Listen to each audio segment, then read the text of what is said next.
What is up, everybody? It's Matt Johnson. We are back with another episode of Real Estate Uncensored. This is the place where you get actionable ideas, insight, and inspiration to turn your real estate career into a life of freedom and become the rockstar agent in your market. And man, we've got a rock star with us today. We've got Chris Angell. We're going to talk about how to generate business while being yourself, being more of yourself, essentially without changing who you are. I know there's a lot of agents out there that feel like if they're not generating the business that they are now, that they have to change who they are to suit other people. We're going to talk about why that is potentially a big mistake, especially if you want to have a sustainable business in real estate that lasts you 20, 30, 40 years. And so we'll get into all that. We're going to be taking your questions live. So if you're joining us here on Facebook, make sure to put those in the comments. But before we bring Chris in, I wanted to welcome in the junior grandmaster himself, Greg McDaniel. Greg, what's up today? What's up, Sir Pimps-a-lots? I'm glad that I can be here with both of you legends, and we're gonna have an epically good show. As you guys know, Chris has been on the show I think 2 times, if not more. Every time he brings some epically cool stuff. Here's a fun little fact that I had a legal update today for my business for my real estate brokerage, and our corporate attorney went over different things that you need to be disclosing and everything else. And one of the things that you need to disclose now when you're selling a home, if you are aware that your listing is next to or in the neighborhood of an Airbnb, you have to disclose the fact that it's around an Airbnb, because there's quote unquote transients, people that are coming and going. Either some bad things can happen. Actually, she told a story from stage that one of the renters from the Airbnb was staying the night, had a little to drink, and the other person across the way, who's the neighbor, that was playing the music really loud. Well, I can't make this shit up, okay? The person from Airbnb went over to the neighbor who was blasting their music and goes, "Hey, can you just turn down your music? It's really loud." The neighbor basically said, "Go fuck yourself." They get in a little scuffle. The neighbor gets out a pitchfork, stabs the Airbnb person, goes to jail for attempted manslaughter, and then sues the owner of the home. And I'm like, oh, yeah, you might want to disclose Airbnbs. That's something that came up. Yeah, I did not know that crazy stuff was Man alive. So. I'll never look. Goodness, it's not going to stop me from using Airbnb ever. But all right, I'll have to keep my pitchfork handy just for more pitchfork defense purposes. Oh, well, naturally, of course you do. But guys, remember, disclose an Airbnb or any other properties that are being rented out on a day-by-day, week-by-week basis. So just keep that in mind. Okay, thank you, Craig, for that that tip. Goodness. All right, let's bring in Chris Angell. Let's kick this into a much higher note. Chris, how are you? Hey. I'm good. That's too funny. Pitchforks. Wow. That's right. And you thought that we just needed to defend ourselves from, mosquitoes, the occasional transient person, and maybe have a taser on hand for people to get a little handsy. But man, apparently we need to have pitchfork defense now. It is a crazy world out there. You could, like Greg said, you can't make this stuff up. No, that's insane. That's totally impossible.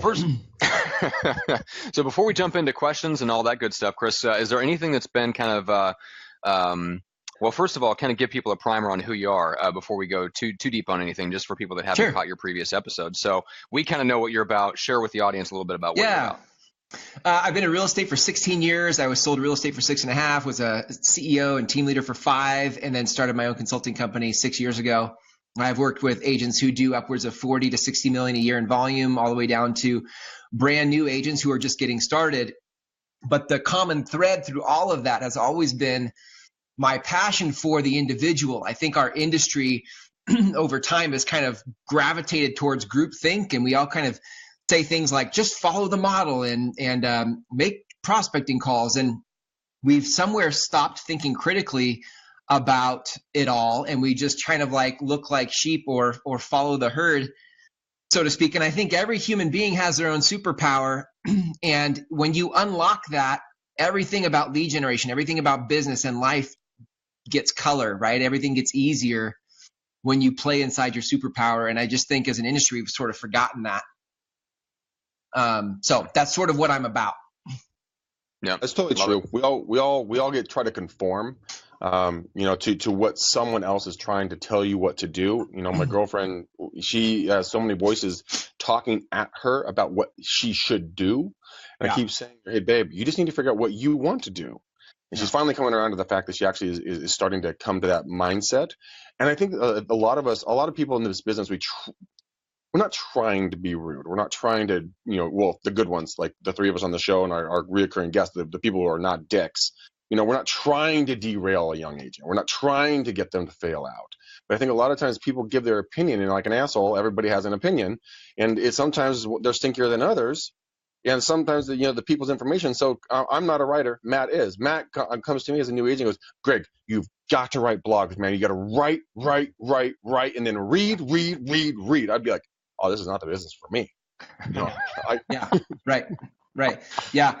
And there's a yin and a yang to it. I've really been gravitating back to this yin and yang thing where, like, Tony Robbins will say, it's really important for you to find a model and model it. Right? Tony Robbins is a big fan of modeling.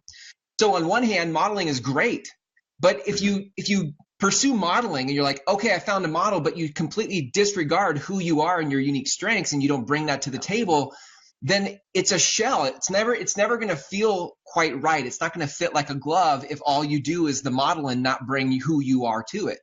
Right? And vice versa. Don't just go off and pioneer something brand new.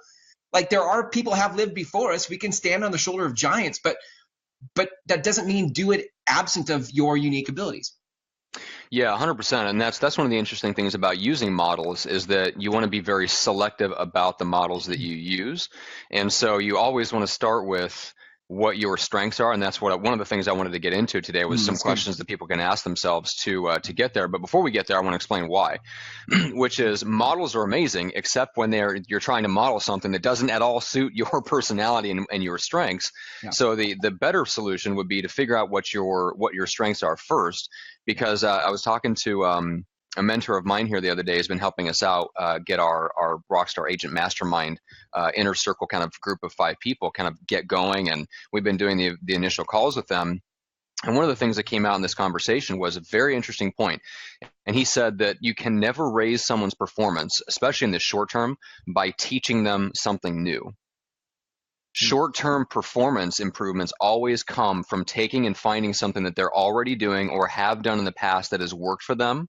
Yep. And maximizing and optimizing that first, getting success, then you build on top of that, then you train on something new. And that was like, both me and Greg sat back, we're like, wow, that's so true. Yeah. It's so good. And the problem is that I think this is maybe a confidence thing, but agents look at other people, and business people of any kind do this too. We look at other people, we look at the models, and we completely disconnect that from our strengths and weaknesses, and we go either, well, hey, if they do it, I can do it, or we just don't go, hey, I'm enough, and what I do is enough to take me to where my goals are, therefore I need to change, and I need to be more like that person because they're clearly way better than me, and I need to model what they're doing. And I think both of those approaches are wrong. The answer, the reality, right, is somewhere in the middle. It's starting with who you are, then finding the best models that you can go after to kind of leverage and get better at what you're already good at.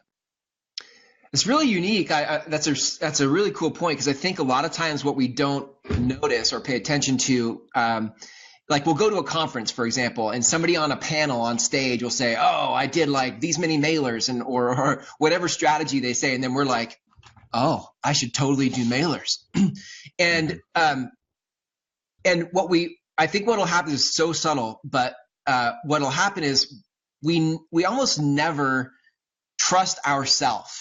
Because if you want to do some life work on it, you go back into life and there's somewhere in your past that says I'm not good enough. And so what we do is we constantly look outside of ourselves for answers because we don't trust our core. We don't trust who we are. And we're always trying to find external solutions to the problems because of that. Yeah. Agreed. 100%. Greg, we've talked about that before a lot. Yeah, we've talked about it a lot. We were talking about it today with our coach, self-worth issues, holding ourselves back because of our past experiences. And, you and I and our coach were having a very candid conversation. And that's it felt, I don't know about you, Matt, but it felt really good to be 100% honest with both myself and with you and with him. And I think that for growth to take place, you have to get to that point of being 100% honest with yourself first, and then with a trusted confidant to be able to identify and then move forward through your limiting beliefs, your limiting habits, so that you can get to that other side of that fence that you're still trying to get to. But a lot of people don't want to admit to the fact that they have a deficiency in some area. But once you admit you have the deficiency, you have the ability to grow. So it's a catch-22 on that. You kind of got to do something uncomfortable to get where you want to be. Well, and that's another point that our mentor made as we're going through this process of getting the mastermind started. Is he said that failure, the ability to analyze and correctly apply the lessons of failure, is the secret to all wealth creation in all of humankind. I'm like, that was another thing that fucking hit me like a ton of bricks. I'm like, holy cow, he's right. And then he gave me the stuff that he's worked out on the scientific method and applying that scientific method to our own success. And it drove the point home of, wait a minute, like, you don't even necessarily need an outside model. What you need is the ability to test and try things out. And when things don't work, come out of that with the right answer, the right lesson, and then apply the lesson, and you're going to move forward, even if you don't quite know, or there's not a human being that's modeled exactly what you want to do.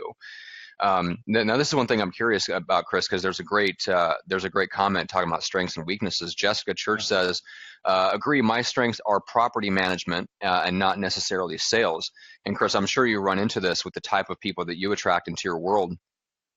This idea that, well, I'm not good at sales. Right. So I'd love to push back on that a little bit and kind of redefine what sales is. And I want to get your perspective on it. When somebody comes to you and says, well, I'm good at this, but I'm not good at sales, what's your response to them? I always want to start with, what are you good at? Let's find what you're good at. A sale is the byproduct of you meeting a need. So for you to make a sale doesn't necessarily mean you have to be good at sales, right? When somebody says, I'm not good at sales, there's a context for what they think that means. There's a connotation. They're showing up and saying, well, sales means I have to make 20 contacts a day and I have to talk to people I don't know, so I'm not good at sales. That doesn't mean that you can't be successful in transactions closing or meeting people where they're at and being everybody's favorite realtor. Yeah, agreed. And there's a lot of ways to skin the cat in real estate. And one of the things that I was blown away by, I ran across this guy about a year and a half ago. And he was telling me that when he first jumped out of a corporate marketing and consulting career into real estate, he looked at all, what everybody was teaching. He kind of looked at the landscape and go, okay, I get it. Like, now forget about all that stuff. He's like, I don't want to do that. I don't want to go out and like prospect 3 hours a day. He's like, I'm not going to follow the Mike Ferry system. He basically said, look, who are the people that I want to work with? How do I reach them? And how do I create a value proposition for them that's so compelling that it doesn't come down to my sales ability. It doesn't come down to my ability to persuade. It comes down to creating a superior, irresistible offer for them. And that's exactly what he did. Made over $1 million a year. He went after developers and a specific niche of people that allowed him to sell like higher value deals than just selling $150,000 average home sale price in his area, and made $1 million a year and never picked up the phone and did a traditional cold call in his entire real estate career. Over 10 years in the business, made multiple millions of dollars in real estate and never did the traditional 70s, 80s, 90s prospecting. And so it's interesting, like once you see enough examples out there, you realize just how many ways there are to skin the cat in real estate. Yeah, absolutely. There was I'm spacing now. There was an agent down in Texas who didn't want to make a phone call. He basically said, I will not pick up the phone. And what he did was it was Russell Rhodes, actually, who it was. And he basically picked up a farm, and he basically created all sorts of things that would have people call him and reach out to him. So he created, he had to buy a house with us and use our truck for free. He ended up getting this entire storage unit of tables and chairs and tools you could borrow and margarita machines and all these things that you could borrow for free. You just had to call him. And what it did was it made the inbound traffic come to him. So everybody's calling him, and out of that came, he sells, a ton of homes every year. Yeah, that's incredible. That's phenomenal. Yeah, I think the thing that cracked me up is that he started with just like a margarita machine, right? And then he just put his brand on it and just said, "Hey, who wants a free margarita machine? Yeah. Come and pick it up from my office, bring it back to my office." And now he's the party real estate agent, not just the stagnant face on a park bench, or not a park bench. I don't like sales. I don't like sales either. I have to push people or persuade people or convince people. But there's a book that I've loved recently, and I talk about it all the time. It's called Utility. Did you guys read that? Utility? Yep. Jay Baer, phenomenal book. Yeah, Jay Baer. Yep. And there's a real estate edition to the book too. But the whole point is that if you can be, and they talk about top of the funnel, middle of the funnel, bottom of the funnel. Bottom of the funnel is where people are looking to make a decision now to hire an agent to buy or sell a house. That's bottom of the funnel. They're ready to go. Middle of the funnel is 6 months out. They're looking for information.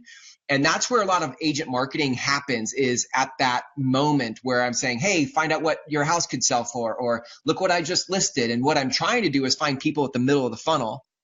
But then in utility, there's the top of the funnel where almost nobody plays. Yep. And that's, according to NAR, people move on average every 9 years. So for about 8.5 years, there are so many people at the top of the funnel. And if you could find a way to be useful, that's what utility is, being useful to people.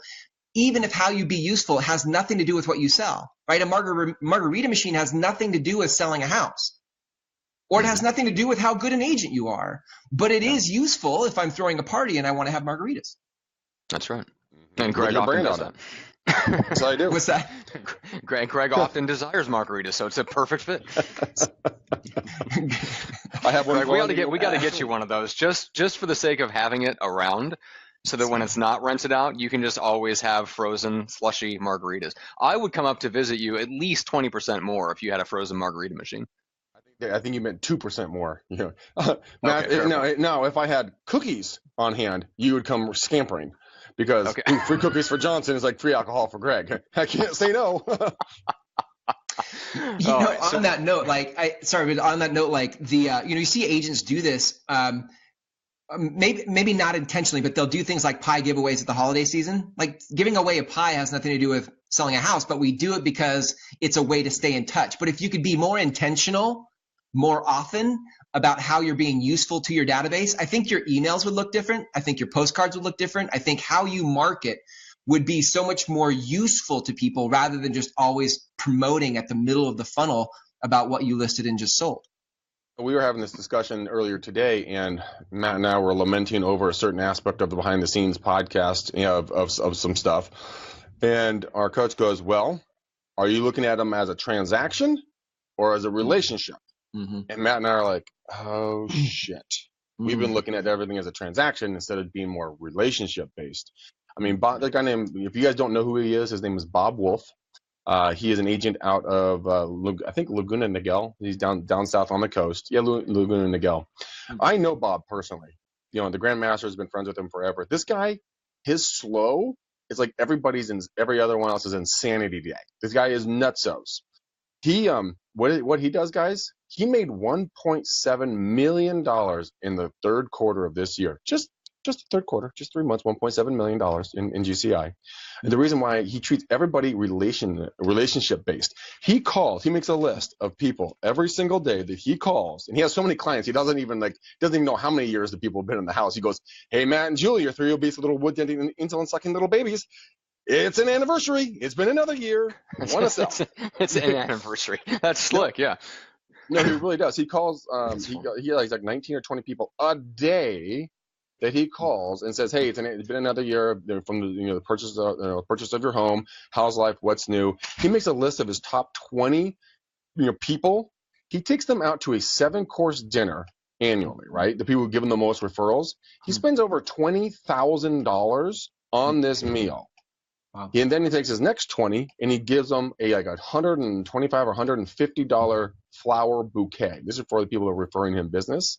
He's 100%, referral based, and he writes 5 thank you letters a day, guys, 5 days a week, and he blows up. Now, if he can make $1.7 million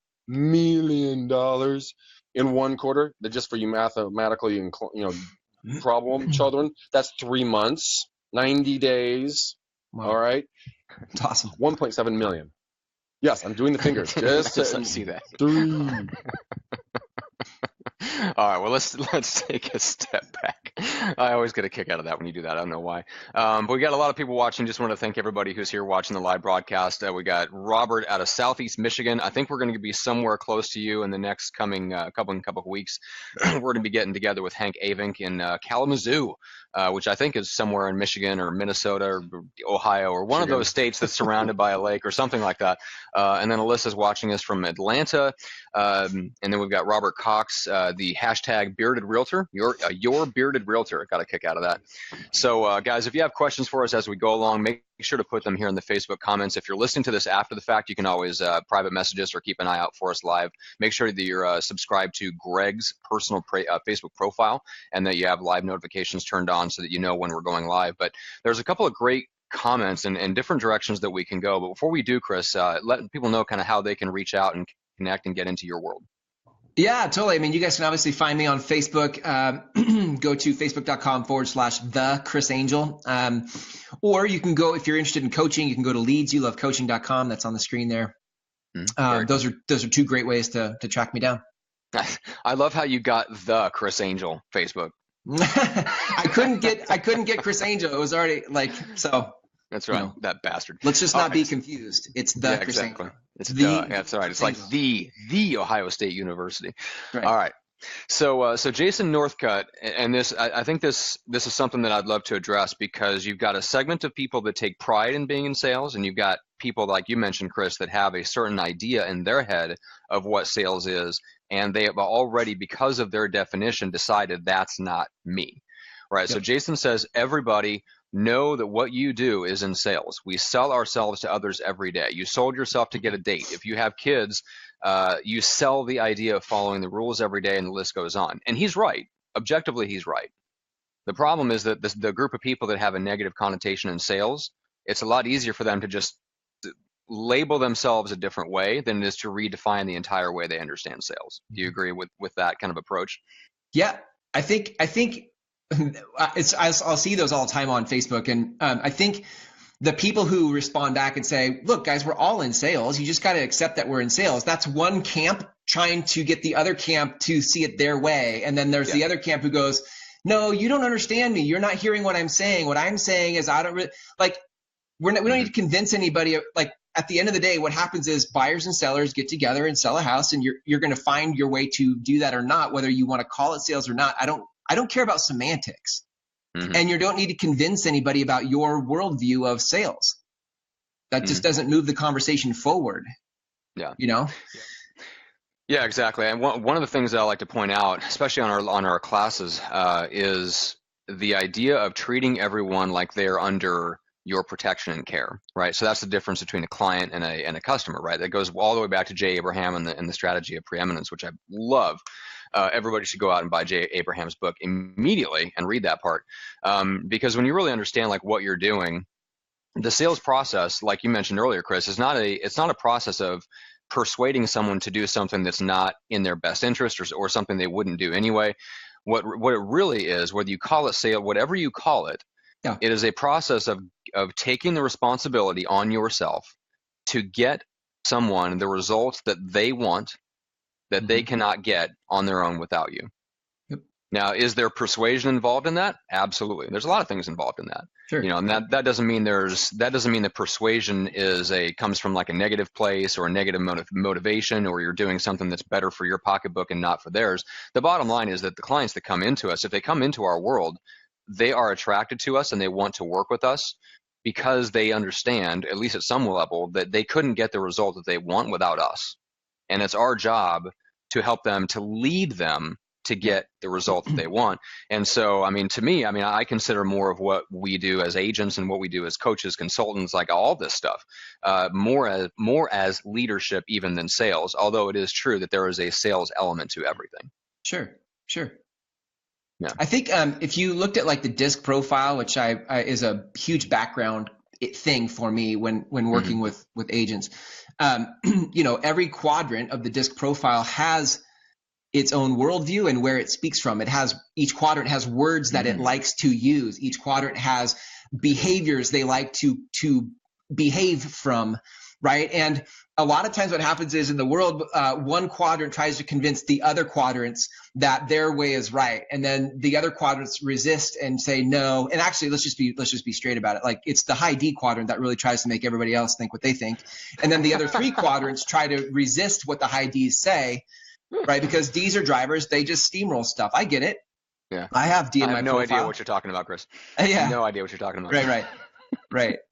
And it doesn't make, and the thing is, like, if all of us in our respective quadrants could just stop trying to be right and not be wrong about stuff. You don't have to prove that you're right, and you don't have to prove that you're not wrong. Like, just go find the model that fits you. Now I'm back to models, but go find a way that fits how you're wired, and just stop listening to everybody else. Love it. Yeah, Robert Cox has a good comment, and this is a great example of someone that has probably an overlooked superpower that they could be leveraging big time in their real estate career. He says, my background is in therapy and education, so I like to bring those tools to the table. I think it's also great to be available for networking and resources for people after the sale as well. 100%. I mean, Chris, if you had a client come into you and they have a background in therapy and education, I guarantee you, like, your mind is already spinning with like the possibilities of what they could be doing to kind of leverage and maximize that in their real estate business. But just off the top of your head, what are some things that Robert and guys like him that have that kind of a background could potentially do? I'm always going to, so there are some common tools that I think that every agent needs to have. You need to have a database. You need to have a way to grow your database with people, with humans. I don't care what your disc profile is. That's just smart. That's just strategic. And then you're going to need to create content that nurtures that relationship with those people. So if somebody comes to me and they've got a background in counseling or a very empathetic profession that they've come from, I always say, like, look, what could you talk about on a daily or weekly basis and never get tired of? I'm guessing for him, he might have all sorts of perspective and insight and authority around interpersonal stuff, right? Yeah. So if I could find a passion point that he'd want to talk about, then I'd say, let's start creating content around that topic and build a tribe of people who really value what you have to say, and let's invite them into your database. So if you had 2,000 people that looked to you as an authority about something, and your weekly ongoing email communication was about that topic, they would listen to you like you were a leader in one area of their life. Why would they not listen to you as a leader in another area like real estate when the time came, right? Yeah, of course. Yep. So we lead from the place that you could speak confidently from, because it creates authority for you. Yeah, love it. Greg, what would you consider yourself an authority on besides margaritas? Margaritas and cutting your thumbnails, stubbing toes, pulling muscles by walking way too much. I mean, that's No, all those are true. Only one. I'm just going to keep going. I decided to try to cut my finger off the other day when I was cooking, and it really sucks. So you get your fingernail on everything. It really blows. Something that I can say that I'm really good at is outbound prospecting. I mean, I can talk about that till I'm blue in the face, because I love to do the research on video. I love to do the research on, I did the hard boots on ground with door knocking my first year in the business. I mean, I can go out there right now and start up like I never stopped doing it. I can do the same thing on my outbound calls, how I'm really good, how I can change my tonality, how I can mirror and match immediately, how I can lead them down a whole different path and then reel them back in, pull them back into what I'm doing. But I mean, I was at at my Rockstar Connect event last night, which, by the way, guys, if you guys want to do events, like we were just talking about, like getting connected to another human being, go check out Rockstar Connect. PM me if you guys want Nick's information. I'll get you guys connected with them. Those guys are fucking awesome over there. But I was at my event last night, and I had a couple of really good interactions with some really cool people that we'll see where it goes. But it was amazing that I would never have talked to these people ever if they were on the average street. But we came in and we started communicating, and we've been emailing back and forth all day. So the leveraging, getting in there. I mean, we used to joke that the way that we got business was this. Terry would do his swimming, Chris would do his biking, and Greg would do his drinking. So I go, but I mean, we all have things that we spend our time doing. I mean, you just need to figure out what those are, like Chris was talking about. And they're all around you. You just need to figure out what it is. If it's like a gym or walking a dog or, petting cats like Matt likes to do, it's really whatever you want. I do. That's definitely my hobby, is sitting around petting cats like a Bond villain. I make sure I have a chair that spins too. That's very important to me. You said it earlier, Matt. You were talking about, I think it was your coach or somebody, and you were talking about like start with things that you're already good at, because it creates before you learn a new task. Start with something you're already good at because it creates momentum. And it's the same thing here from a lead gen perspective. If you start with something you can talk about in your content, then you have momentum, and you can add in real estate stuff. Sure, absolutely. But lead with the things that you have authority in, because people will listen to you because of that authority, right? They listen to you as if you know what you're talking about, and then that translates into other areas of life. Yeah, it really does. I always tell people to do that. Like you said, their special power, guys. Yeah. If it's cooking, if it's raising kids, if it's mountain biking, if it's doing cartwheels in mud, if it's raising animals, if it's whatever it is, write down what they are, and then start. Like, okay, for example, I was in a health food store today picking up some supplements, and the gal in there was really, really sad because they were closing down the shop and she didn't get told. So I said, well, what do you obviously have a very big passion for pills. She's a pill popper. Passion for pills. Passion for pills. Who doesn't like a good high, man? Whoop!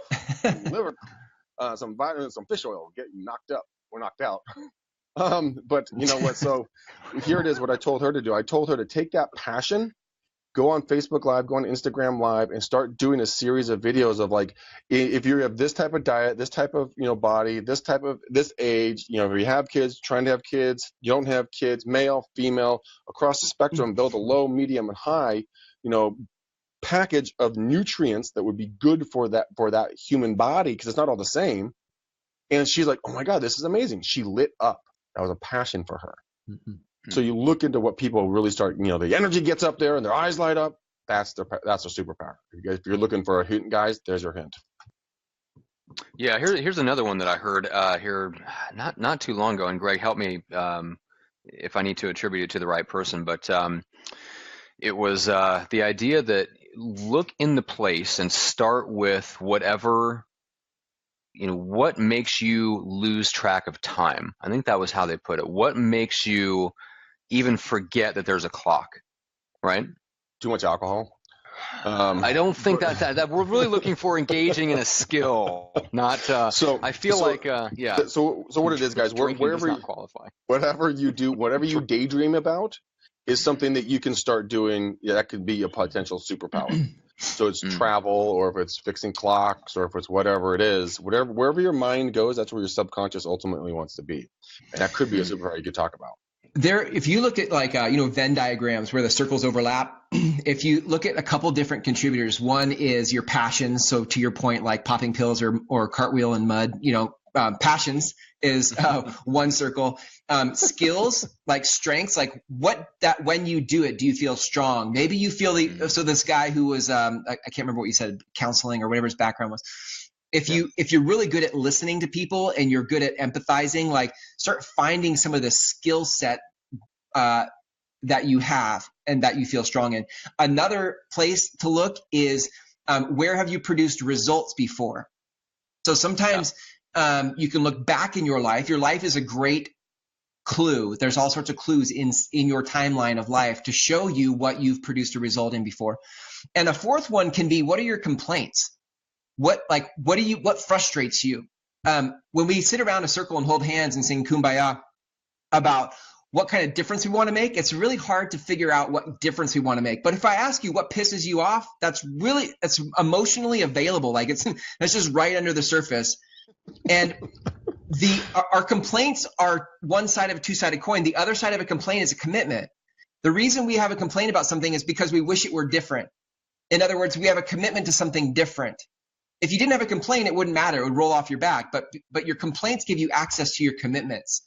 So that's another place to look for that. And when you overlap all those circles, you start to find, I think, to Greg's point, your superpower, like the things that really become your unique abilities. So let me get this clear. So, and I wrote this down. So when you have complaints, on the flip side, you have commitments. So if I'm bitching because I have an extra 10 pounds, then my commitment would be to do a certain workout regimen, to do a certain eating diet, dietary habits, stuff like that. Would that be how that works? Your commitment would be to look good. Like, I'm 10 pounds overweight. I wish I looked different. Now, the action you'd have to take is the workout. Most people aren't really committed to the action, but they are committed to the opposite result. Does that make sense? Like, yeah, that really is, because this is many moons ago. Broke up with a girl, and I look back on a photo of me, and I look like Casper the Ghost, but fat, sitting on the boat. And I'm like, oh my fucking Lord, this is not good. And so I printed that photo out and I put it in my room every single day. I'd see pudgy white, Casper Greg McDaniel sitting on the boat, and I'm like, I am not looking like that next time I see her, dude. I hit that gym 5-6 days a week, 2 hours at a time, up at 4 a.m. Dude, I ran into her at a bar. So worth it. Oh man. Nice. Oh, you got your moment of winning. I love it. I didn't know that, Greg. That's hilarious. I did. All right, so Chris, let's recap, because I like those points, but I want to make sure that we get them. Wait. I want to go over some numbers to compliment Chris on this. Sure. Guys, when it comes to being yourself, I learned this today that 64% of the listings and this came from the 2016 home buyer and seller report that's put out by the National Association. 64% of listings were from referrals. 53% of buyers were from referrals, because they know, like, and trust you, and you weren't trying to be something that you weren't, because these people already know who you are. Those are huge numbers. Yeah, it's so good. I interviewed Dave Jenks last week. He's the co-author of The Millionaire Real Estate Agent, for my Lead You Love podcast. And he reminded me, I love it. He was like, real estate is a local business done by local real estate agents in their spheres of influence. If you really get how this game is played, it is a relationship first business. If you look, going back to the NAR profile of home buyers and sellers, Greg, you'll see only 10 or 11% of people found their agent through the internet. Right. So most people are finding it from relationship, like by a landslide. If this were an election, 50 to 60% by relationship, then 10%, 11% by the internet, and then all sorts of little onesie twosies after that. Yep. Yeah. I think Zillow provided 125 million, online leads, and there's only 5 million deals done a year. Do you think there's some bullshit in there? Yeah. Right. Just a hint.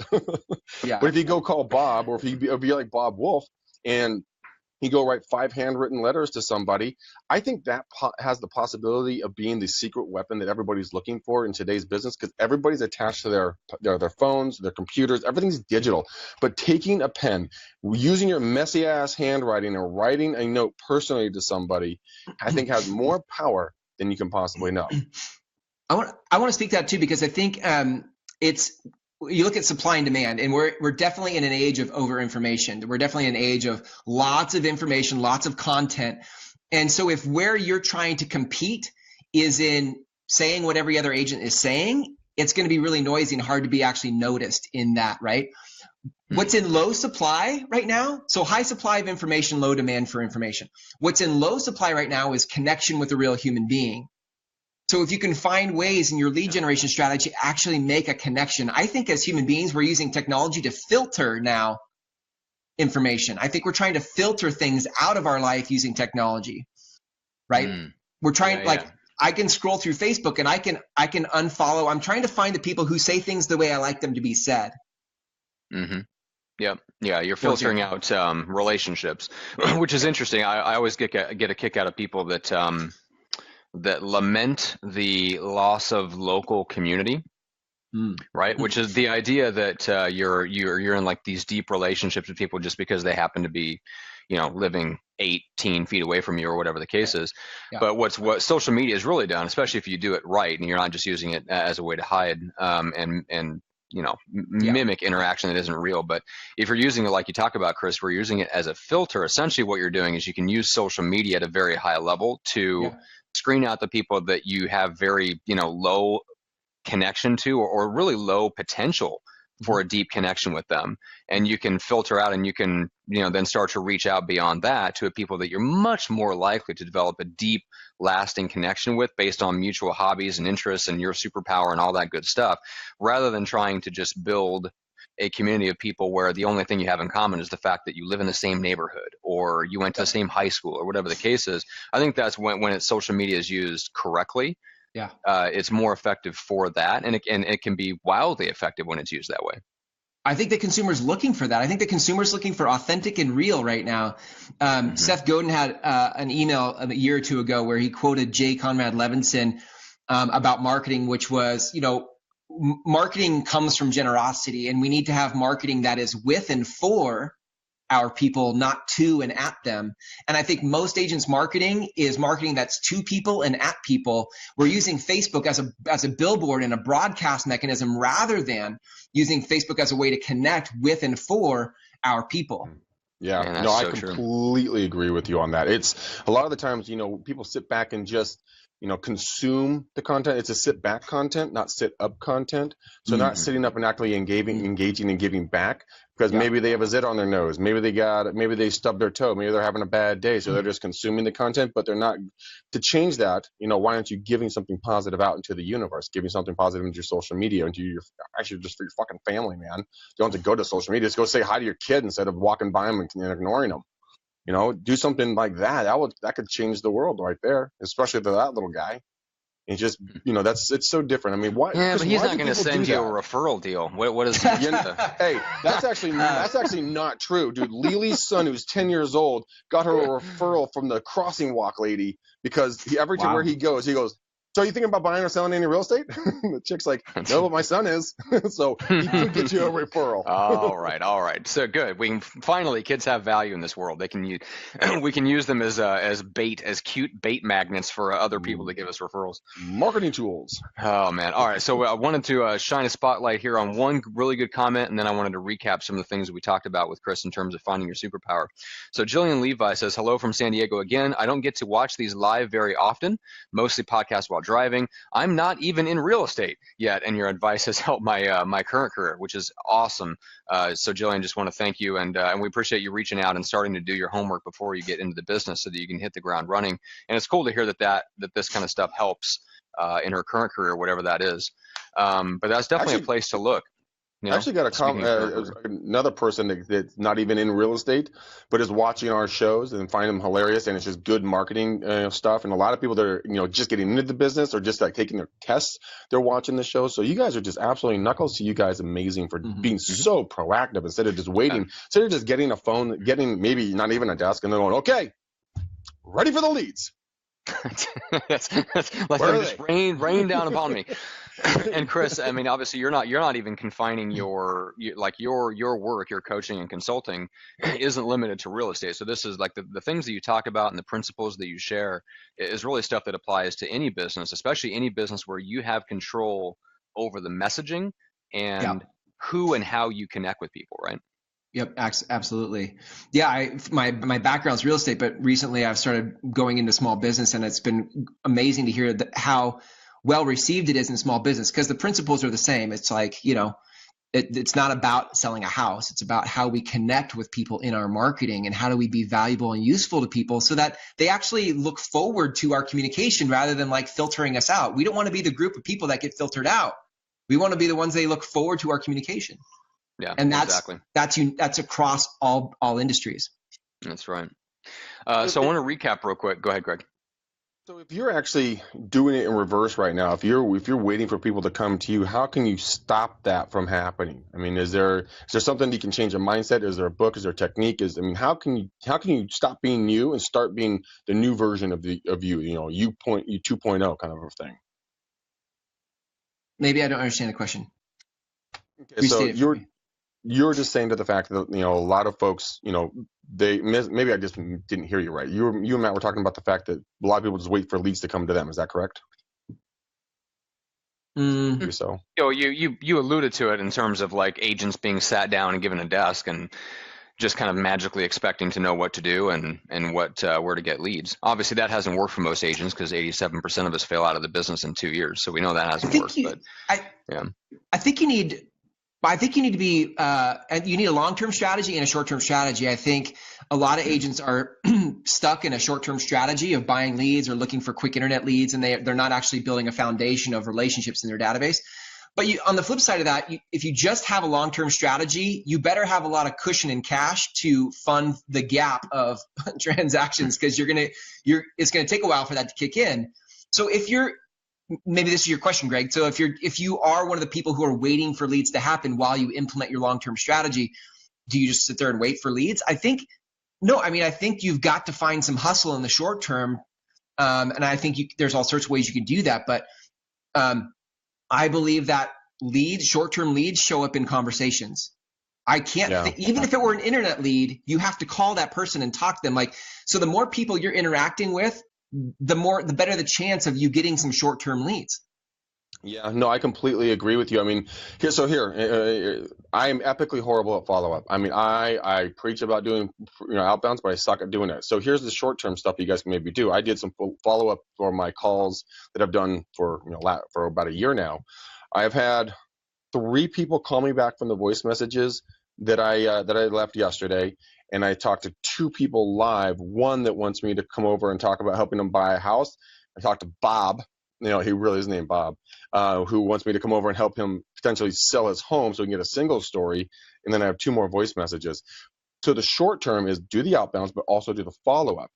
Consistently do the follow-up from the people we've already talked to, and do the Rockstar Connect monthly events. Get a 20 to 150 to 200 people at an event, start shaking some hand, kissing some babies, and business can start coming to you sooner than later. My first event, I had, where's her card? I don't know, her card's in here somewhere. I had a lady come up to me and she goes, Greg, I like your event and I want to buy 4 properties a month. Well, yes, ma'am. I can help you with that said action. So just getting, like you said, leads come from conversations. That was a very powerful statement.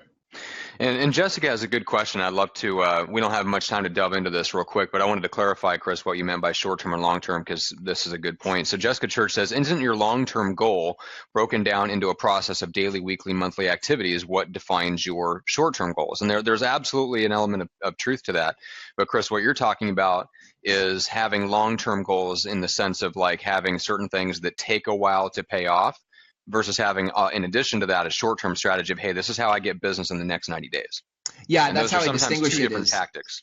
Yeah, I think goals and strategies are different. They're distinct from each other. Like a long-term goal versus, you can break a long-term goal down into your weekly, monthly, quarterly targets, right? But from a strategy perspective, long-term strategy is about, I'm going to build a millionaire agent database of 2,000 people, right?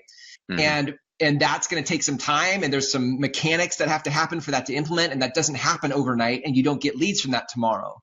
That's a long-term strategy, and if you implement it, it's going to have huge rewards down the road. But short-term strategy would be, what kind of conversations or what kind of events am I going to have, or how do I put myself in front of people in the short term? Yeah, exactly. Yep, I wanted to make sure that we clarified that, because there's absolutely 100% a place for taking long-term goals and breaking them down into short, and you need to. In fact, I was talking with one of our mentors about this the other day, that one of his big revelations here over the last several years was that he was focusing too much on breaking long-term goals down into quarterly goals, and he realized that no one can really care about a goal that's still that big of a chunk, because it's hard to break that down into, hey, if I don't do X today, 90 days from now, I'm going to be behind goal, right? So he worked it out in terms of like, you really have to break it down to the week, because the human mind, we're much more able to care deeply at a deep level whether I get this week done and this week as a percentage of my quarterly and my long-term goals. So that's absolutely true. In fact, Tom Hackelman agrees, says the 12-week year is a great book on the topic. That's 100% true.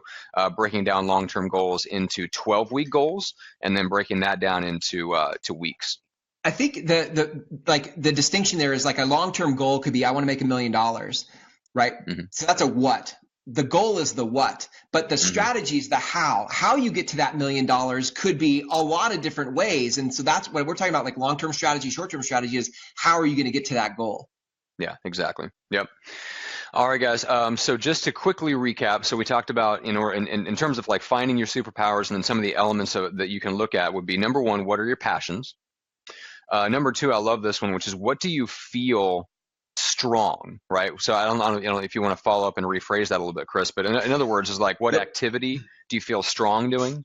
Yeah, it came from Marcus Buckingham, and he said, a strength is something that when you do it, you feel strong. A lot of times when we hear strengths, we're like, oh, I'm good with people. But a strength is something that when you do it, you feel strong doing it. Gotcha. That makes total sense. Love that. All right. And then another one was, what are your complaints? So Yep. look at the things that you would like to, because obviously there's something about that you want to change, and you're committed to a different picture of it in your head. Yep. Yeah, Yep. love it. All right, so those are some things, guys, that you can look at to start to ask yourself to find your superpower. And then, and one of the things that Chris teaches is, starting from there, then you work out the model of, well, how do I start talking about that, right, with the people that I want to attract, and start building that tribe of people that care about the same things that you care about, who share those similar strengths, those similar passions and interests and superpowers, and it puts you a major leg up in terms of credibility, to then you can take that and transfer that over into real estate, bring those people in. So that's all stuff, Chris, that they can learn more about from you directly. Obviously, you've got the podcast Leads You Love. You've got leadsyoulovecoaching.com. I think Greg put the link to leadsyouLove.com in the Facebook comments, guys, so you can go directly there and check that out. And then, Chris, if they want to directly connect with you, what's the best out of those options? Yeah, just find me on Facebook, facebook.com/the Chris Angell, Angel with 2 L's. The Chris Angell. All right. And then, Greg, for us, we have a special announcement. Yes, guys, we are offering individual coaching. We have been peppered and badgered and beat up, and lives have been threatened. It's been ugly. The FBI has been involved. But guys, we if you guys want to, Matt and I are going to coach independently. So if you reach out, and Matt, what's your URL? I think it's Coach Johnson or. No, it's a book. Don't get it wrong. Come on, bookjohnson.com. Bookjohnson.com. So stop it, Greg. All right, guys. So if for anyone who is interested in taking your business to the next level, especially in terms of like what I focus on, is definitely on marketing and systems. And so if you feel like that's what's holding you back in your business, you can schedule a time to chat. Just go to bookjohnson.com, and we can have a quick chat about what's going on in your business and see if I'm able to help. And then, Greg, I know people have been bugging you for a long time to get into individual coaching. We really cracked the code finally on what the format will be, and Greg can explain that. But guys, I know there's a lot of you that are listening or have watched and will end up listening to this replay that you've been looking to coach with one or both of us, and we essentially have been just turning it down for the last 2 years. So we got kicked square in the taint by our coach, and we finally cracked the code on what the format's going to be. And so we've got that we can finally help. We obviously the slots are extremely limited. And then for Greg, he's getting his calendar link set up. By the time you hear this, if you're listening to the replay, it may already be set up and there'll be a link in the show notes. But for now, just PM Greg on Facebook. And besides that, make sure to follow Greg anyway, just so that you get the live notifications and all that stuff. Make sure I got that right. No, it's not bigjohnson.com. That is something that I can make. I make no guarantees on what is at bigjohnson.com. Oh my God. So no, guys, if you guys are listening to this on the replay, if it's on iTunes or Stitcher or iTunes or YouTube, good Lord, the URL you can go to is Book McDaniel. All right, so Book McDaniel is going to be the URL we will be using. Matt and I are taking 30-minute introduction calls to see if we're the right fit for you. We'll explain to you what's going on. So guys, go to Book Johnson and then go to Book McDaniel. But if you're live, go to private message me right now, and we will start setting up 30-minute calls, and we'll go from there, guys. So we look forward to it, and we're glad that we're going to be able to start interacting with you guys and really actually do some actual real coaching. That's right. All right, as for the show itself, make sure to follow us on Facebook. You can also connect with us on YouTube, iTunes, or Stitcher, depending on your device, if you want the video or audio versions. And if you guys enjoy the show, make sure to share it with your friends. Leave us a review and a rating on iTunes. That obviously helps reach more people and get the show in front of more people, which is awesome. And we really appreciate all the folks that have already left reviews. But that's going to be it for this particular episode. We are all out of time. Greg, shall we put a nice little bow on this one? We're going to put a pretty pink bow on the episode. All right, guys. We love you to pieces. That's why we do the show. That's why we bring amazing people like Chris Angell. Follow him. Watch his podcast. I actually watch your podcast all the time, just so you know, and I fucking love it. Until then, guys, peace out, ninjas. We gone.